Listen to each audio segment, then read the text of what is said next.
Bonjour à tous, je suis très heureux de vous retrouver pour une nouvelle série Découvrir un outil en 3 jours. On a déjà fait Notion, on a déjà fait Make, on a déjà fait les bases de données, mais aujourd'hui on va aborder Airtable. Après avoir exploré en profondeur les incroyables outils de productivité que sont Notion et Make, nous complétons aujourd'hui le trio avec Airtable, troisième grand acteur de l'univers du no-code. Cette découverte gratuite en 3 jours vous permettra de découvrir son interface, ses fonctions essentielles et comment l'utiliser efficacement pour gérer vos bases de données. Bonjour, je m'appelle Vince et bienvenue sur Creacity.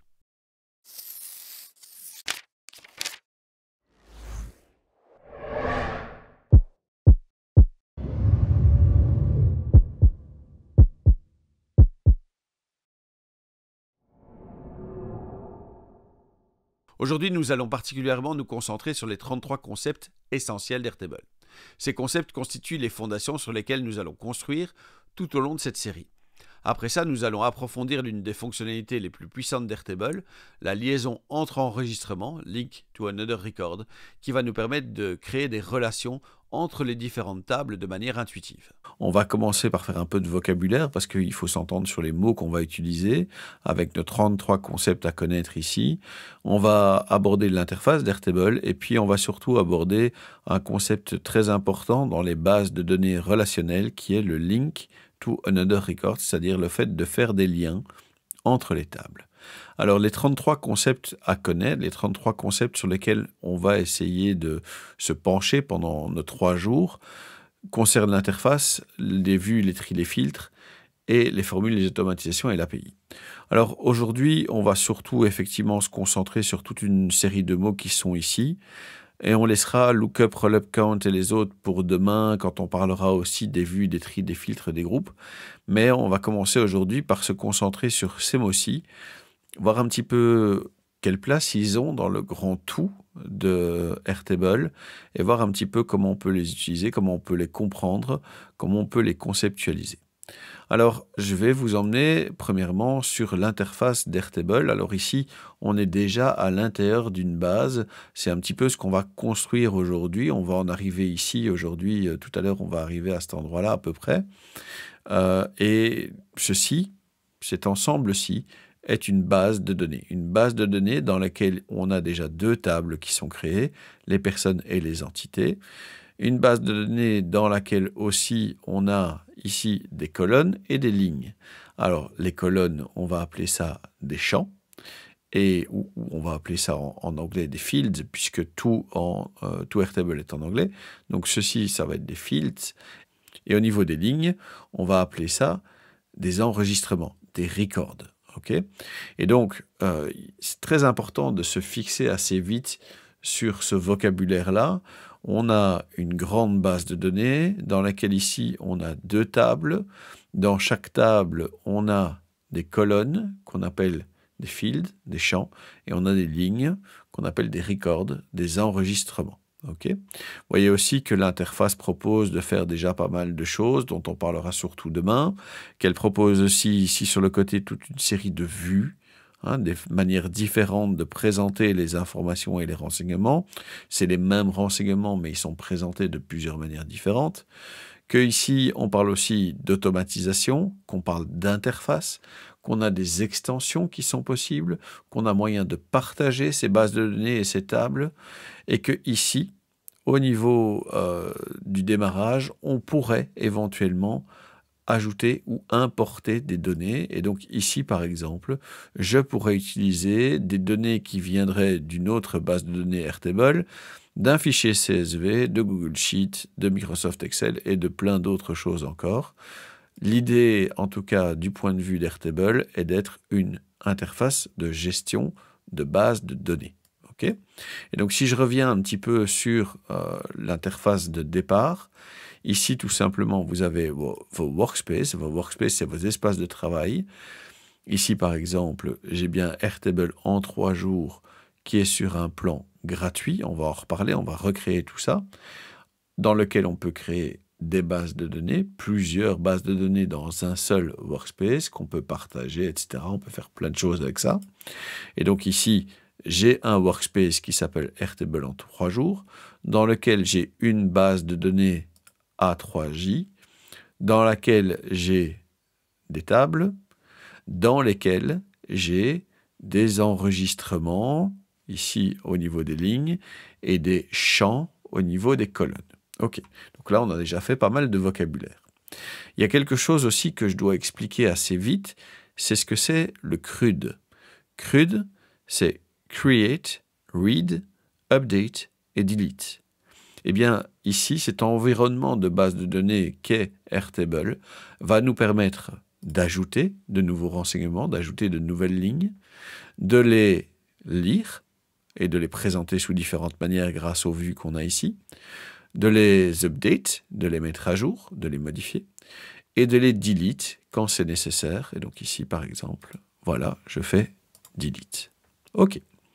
On a vu maintenant donc ce que c'est un workspace, une base de données, comment on peut importer des données, ce que c'est qu'une table, ce que c'est que le CRUD, ce que c'est qu'un enregistrement, un champ. Il nous reste à voir deux choses, le type de champ et link to another record au niveau du vocabulaire. Alors vous voyez que nos champs ici, quand on regarde un petit peu devant, formula, single line text, link to another record, lookup. Ce sont des types de champs. C'est-à-dire qu'au moment où je crée une colonne, je crée un field, ce field va avoir un type. Et on se rend vite compte qu'il y en a toute une série dans Airtable, mais que ce n'est pas très compliqué à comprendre. On peut mettre des dates, on peut mettre des emails, des numéros de téléphone, on peut mettre du texte plus ou moins long, on peut mettre une case à cocher, ça peut être très utile, on peut mettre des champs de sélection, et il faudra qu'on en reparle. Est-ce qu'il vaut mieux mettre des champs de sélection ou faire des liens avec d'autres tables? C'est quelque chose qui sera important dans les prochains jours. Le nombre, la currency, donc c'est-à-dire une devise, et toute une série ici, en tout cas, de field type, de champs. Un truc important qu'on ne verra pas dans Airtable en 3 jours parce que c'est un peu compliqué, c'est cette histoire de bouton, ce bouton qui va pouvoir enclencher des actions. On en parlera peut-être un tout petit peu dans le 3e jour, mais vous verrez que c'est quelque chose qui fait plus partie de la formation complète sur Airtable, qui est disponible ou qui sera bientôt disponible, ça dépend à quel moment vous regardez cette vidéo, sur Creacity et qui s'appelle Airtable Business. Voilà pour notre présentation, en tout cas du vocabulaire et notre présentation de l'interface en général. J'ai pas été trop loin là-dedans, mais maintenant, on va créer notre premier workspace, notre première base de données, notre première table, nos premiers champs, nos premiers enregistrements. Et je vais vous montrer un petit peu comment tout ça fonctionne et comment on met tout ça en musique. Pour commencer notre découverte d'Airtable en 3 jours, la première chose qu'on va faire évidemment, c'est créer un nouveau workspace. Un nouveau workspace qu'on va appeler Airtable en 3 jours. Et dedans, on va créer une première base de données. Donc un workspace, c'est un ensemble. Une base de données, c'est l'endroit où on va stocker toutes nos informations. On va donner un nom à cette base de données. On va l'appeler tout simplement A3J, Airtable en 3 jours. On va lui donner une couleur, mettons celle-ci. On va lui donner même un petit icône. Alors, choisir celle-ci par exemple, c'est très bien, c'est très joli. Voilà, et en plus c'est très important de choisir une très belle icône, donc on y va. Et avec ça maintenant, on a une base de données qui s'appelle A3J, qui fait partie du workspace ici, Airtable en 3 jours, qui est sur un plan gratuit pour l'instant. Et dans la formation Airtable Business, je commence ici avec Creamovies pour la première partie avec le plan gratuit. Et puis je passe ici dans la partie payante pour expliquer le reste de Airtable Business. Donc c'est la formation complète sur Airtable qui va quand même bien plus loin que ce qu'on fait ici. Mais cette découverte ici en 3 jours, ça nous permettra quand même de faire pas mal de choses. Et donc, dans ma base A3J, qu'est-ce que je vais commencer par faire? Je vais commencer par renommer cette table-ci. C'était quoi? Une table, c'est un endroit où on va stocker les données à l'intérieur de la base. Et donc ici, je vais appeler ça les personnes. Okay, on va appeler ça les personnes et puis on va jouer un petit peu avec toutes les colonnes qu'il y a ici. Je vais commencer par supprimer tout ce qui existe, histoire qu'on commence vraiment avec quelque chose de très très propre. Ceci, j'ai double-cliqué dessus pour le rappeler, par exemple, non complet. Et quand on voit ce champ, cette première colonne, c'est ce qu'on appelle un primary field, c'est-à-dire un champ primaire, la colonne la plus importante de cette table-ci. Et donc, on va avoir ici, dans cette table, un champ primaire. Et quand on va faire des liens entre les tables, ce qu'on va faire dans pas longtemps, eh bien, c'est toujours ce champ primaire qui va être affiché en premier. Un des grands avantages de Airtable par rapport à d'autres outils, entre autres par rapport à Notion, c'est que ce champ primaire ici, on peut lui donner un certain type.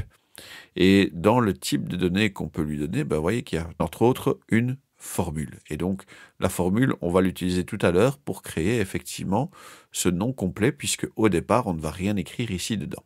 Ce qu'on va utiliser par contre, c'est ici un nouveau champ de texte, un nouveau champ de texte simple, qu'on va appeler tout simplement prénom, avec single line text, pas de texte par défaut, et on y va. On va créer aussi, selon le même principe, une autre single line text qu'on va appeler nom de famille. Et donc, si ici, on a Vincent Hertfeld, si ici, on a Jean Nabuse, et Emma Thome, ce qu'on voudrait ici, c'est afficher le nom complet. Et on va directement aller dans le dur, et on va faire une petite formule. C'est-à-dire que ici, je vais modifier ce champ ici, et je vais, au lieu d'avoir un champ de texte simple, je vais en faire une formule. Et qu'est-ce que je vais vouloir utiliser dans cette formule? C'est très très simple. J'ai ici prénom, ici j'ai nom de famille. Ok, très bien. Je vais commencer à écrire prénom, et on me le propose ici. Donc je vais cliquer là, et vous voyez que ce champ, prénom, est maintenant dans ma formule. Si je sauve tout simplement, qu'est-ce qui se passe? Eh bien, voilà, j'ai ceci. Mais moi, ce que je veux, c'est le prénom et le nom de famille. Conséquence, je reviens ici, j'édite, j'ai ma formule. Qu'est-ce que je vais ajouter derrière? Je vais ajouter un ampersand, donc ce sigle-là, et puis je vais mettre des guillemets avec un espace, fermer les guillemets, et remettre un ampersand. Et qu'est-ce que je veux afficher derrière? Eh bien, je voudrais afficher le nom de famille. Il est là, je clique dessus. Voilà. Vous remarquerez d'ailleurs que ce nom de champ ici, il est entre accolades. Pourquoi est-ce qu'il est entre accolades? Parce qu'il y a des espaces. Et ici, parce qu'il y a un accent. Ça veut dire qu'on peut faire un peu ce qu'on veut avec le nom des champs. On peut suivre ou pas des conventions de nommage assez pointues, mais voilà, ici, moi, je trouve que ça, dans notre découverte, c'est pas mal. Si on veut aller plus loin, on peut respecter un peu plus les conventions de nommage. Ça aidera peut-être aussi quand il va falloir faire du scripting, de ne pas avoir des espaces, de ne pas avoir des longs noms, etc. Mais ici, dans notre découverte, c'est pas bien grave, on peut garder les accents et les espaces. Et donc maintenant, on se retrouve avec ici le nom complet. Vous avez vu, on a fait une première formule, et pourtant c'était simplissime. Quels sont les autres types de champs qu'on peut utiliser? On pourrait utiliser ici le long text. On va pouvoir créer du texte long avec plusieurs lignes et avec un petit peu de formatage. On n'en aura pas besoin ici. Un fichier attaché, on ne va pas utiliser ça maintenant, mais on pourrait l'utiliser par exemple pour une photo. On pourrait mettre une photo de la personne ici avec un attachment. Okay? Une image, un document, un PDF, ça pourrait être n'importe quoi. On pourrait mettre la carte d'identité, par exemple, de la personne. Voilà. On pourrait mettre une checkbox. Une checkbox, c'est une petite case à cocher. On pourrait mettre multiple select, single select. Donc, il y a toute une série de champs ici. Un champ utilisateur, si c'est un des utilisateurs de la base de données Airtable. La date pour la date de naissance, par exemple. Le phone number, le numéro de téléphone. L'email, une URL, un numéro, une devise, même si ici, pour une personne, aller mettre un prix sur une personne, c'est peut-être un petit peu compliqué. Pourcentage, durée, un rating pour pouvoir lui mettre des étoiles. Et puis le roll-up, le count, le lookup qui viennent des relations qu'on va faire entre les différentes bases de données. On parlerait encore juste ici du bouton qu'on pourra éventuellement utiliser dans des choses un petit peu plus compliquées. Mais voilà, au niveau des champs, il y a toutes ces possibilités-là, mais moi, celle qui m'intéresse le plus, c'est celle-ci. C'est le link to another record. Link to another record, c'est ce qui nous permet de faire des liens entre les différentes tables. Et c'est bien le but d'une base de données relationnelle, c'est de pouvoir créer des relations entre les tables. Alors, on pourrait faire ça de plusieurs manières dans Airtable, mais je vais directement partir d'ici et on va créer en même temps une nouvelle table et on va faire le lien entre les personnes et notre nouvelle table. Et donc, je pourrais faire un lien des personnes avec les personnes, par exemple dans le cas des membres de la famille, par exemple. On pourrait créer des familles grâce à ça. Hein, on pourrait mettre tous les gens qui sont ensemble, quand bien même ce n'est pas le même nom de famille, c'est peut-être la même famille de sang. On pourrait créer un lien d'une table avec elle-même. Et on va faire un lien entre les personnes et une nouvelle table qu'on va appeler entité. Entité pour dire les entreprises, l'État, les associations. Donc, plutôt les personnes morales, plutôt que les personnes physiques. Et le champ qu'on va ici pour faire la relation, on va faire entité. Alors, on va aussi permettre à cette personne d'être liée à plusieurs records. C'est-à-dire que ma personne ici, donc Vincent, moi, je pourrais être lié à Creacity, avec Créa, à Host2. C'est les différentes entités dans lesquelles je participe, à mon école par exemple aussi. Et donc, je vais pouvoir ou pas cocher ceci. Je vais créer ici mon lien avec une nouvelle table. La nouvelle table est créée automatiquement, les entités ici, et il y a directement un lien, d'ailleurs on le voit ici, c'est la petite icône, Link to another record. Ce qui veut dire que ici, par exemple, pour l'entité, j'ai toujours pas été dans cette table-là, mais ici, je peux déjà créer, par exemple, simplement un nouveau record qui va s'appeler Crea City. Voilà. Et j'ai créé ici une entité, Crea City, qui est liée à Vincent Hertveld. Et si je vais ici dans mes entités, j'ai bien Crea City, qui est le nom de l'entité, qui est lié à la personne Vincent Hertveld. Et donc ici, je vais pouvoir changer le nom de mon champ, entité, ça ne changera rien, ça va se mettre à jour, il n'y a pas de problème. Et c'est lié à une ou plusieurs personnes. Par exemple, ici, je vais pouvoir prendre Hématome. Hématome, c'est le personnage que j'ai créé et qui intervient dans toutes les formations que je fais autour d'Office 365. Donc, en quelque sorte, Hématome travaille également au niveau de Creacity. Jean Abuse, lui, par contre, il appartient au service des impôts, et donc je vais le mettre à l'administration des impôts. Et donc maintenant qu'on a un peu expliqué tout ça, je vais un petit peu vous montrer aussi ce qu'on va faire demain, parce que je pense que ça va vous montrer encore plus l'importance de Link to Another Record. Link to Another Record, vraiment, c'est important pour faire des liens entre les différentes tables et n'avoir les renseignements stockés qu'à un seul endroit, mais visibles à plusieurs endroits. Donc ici, on a bien les renseignements sur la personne qui sont stockés dans la table des personnes, mais les entités sont visibles. Pas stockées, mais visibles. Et à l'inverse, dans les entités, on a bien l'entité qui est stockée ici, mais les personnes qui sont visibles. Et demain, ce que ces relations, ce que ces Link to Another Record vont permettre, c'est justement de jouer, par exemple, ici avec Count. Count qui va nous permettre de compter combien de relations est-ce qu'on a fait entre la table des entités et la table des personnes. Donc ici, 2 personnes, par exemple. Ça va nous permettre aussi de faire des lookups. Ici, un lookup, c'est quoi? Eh bien, on va chercher un autre renseignement sur la ligne des entités. On va chercher un autre field, un autre champ. Et donc, dans la ligne ici, Creacity, eh bien, je viens chercher une autre colonne, un autre field, ici, qui est l'URL. Et donc, encore une fois, cette URL qui est affichée ici, elle vient d'où? Elle vient du Link to Another Record qu'on a fait ici avec entité, et on affiche un renseignement supplémentaire grâce à lookup. Sans ces Link to Another Record, sans ces liens qu'il y a entre les différentes tables de la base de données, c'est quelque chose qu'on ne pourrait pas faire. Donc c'est vraiment très important de comprendre ce concept de Link to Another Record et de bien singulariser les tables qu'on va créer, de n'avoir les renseignements qu'à un seul endroit, même s'ils sont visibles à plein d'endroits différents, selon plein de manières différentes, qu'on verra demain aussi, puisque demain, on va aussi parler ici des vues, on va parler des filtres, des groupes, des tris, on va même parler de l'affichage conditionnel avec ici les couleurs. Et donc demain, on va pouvoir faire tout ça, mais la base de la base, c'était de créer un workspace, une base de données, des tables, des fields, donc des champs, des records, donc des enregistrements, et surtout de faire des liens entre les tables grâce à Link to Another Record.